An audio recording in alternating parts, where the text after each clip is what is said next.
back to my channel, my Young and the Restless fans. Hopefully you're having a magnificent Monday. We got a new week, a new episode to talk about, so let's get to it. First, we see Victor make his sons co-CEOs. Nikki has a new friend, and Audra exposes Kyle to Tucker. So, without any further ado, let's talk about this January 8th episode going down in Genoa City. So let's start off with some office drama with Nikki. So in Nikki's office over at Newman Media, Victor's innocent search for a pen turns into a tense exchange with Nikki about her sobriety. Now Nikki assures Victor that she's fine, but the lingering worry on his face suggests otherwise.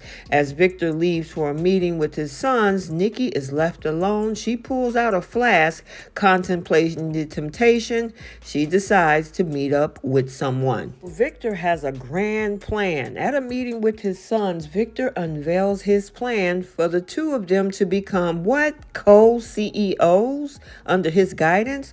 Now, of course, Nick is skeptical, fearing Adam's history of self-destruction.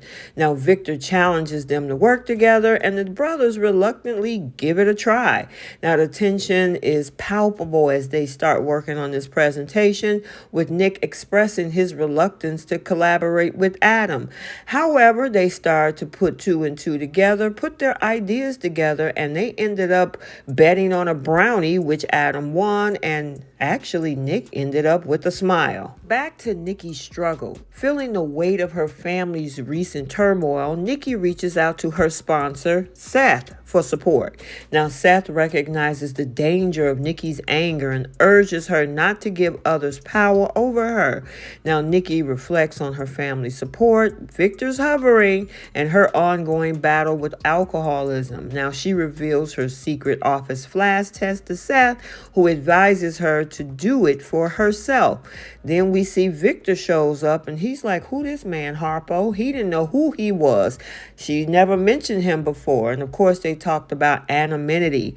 At the same time, she was like, you know what? I'm going to be fine, but I had to call my sponsor because I am actually struggling. Switch gears and talk about some Abbotts. Meanwhile, over at the Abbott estate, Jack, Kyle, and Ashley discuss Tucker's silence in response to the scandal. Now, Ashley is haunted by memories of her confrontation with Tucker, and Jack suggests, you know what, it's time to finish what they started. Kyle sends a text to Tucker, trying to gauge his reaction, while Jack contemplates Tucker's cunning nature. However, we did see him give advice to Kyle, even though Kyle thinks he has it all under control, which we'll see later in this episode. He don't. But Jack is like, look, you dealing with Tucker McCall? You need to make sure you're on point. Speaking of Tucker, he's wandering at the GCAC, crosses paths with Audra, who notes his lack of a plan. Now, Tucker shares his decision to just lay low, fire Glissade board members, and regroup.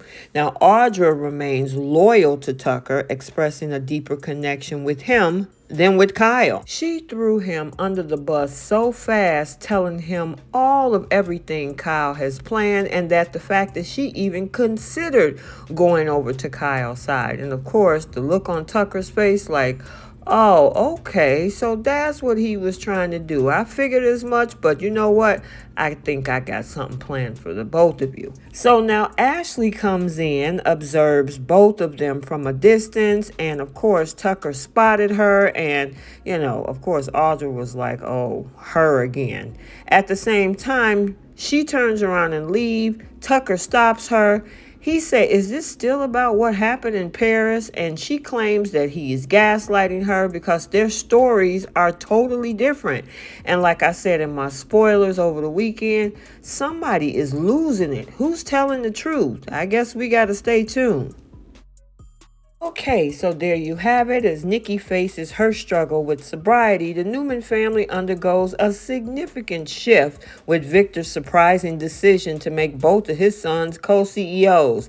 The Abbotts intensify their efforts to deal with Tucker, setting the stage for more intricate twists and turns on this ongoing saga of Genoa City. And this was your recap for January 8th. Make sure you come back over to the channel and stay tuned for the bold and the beautiful recap for today. Make sure you like, comment, and subscribe. Turn on your notification bell to make sure you're notified every time a video is posted. And until the next video, we'll see you soon. Bye, guys.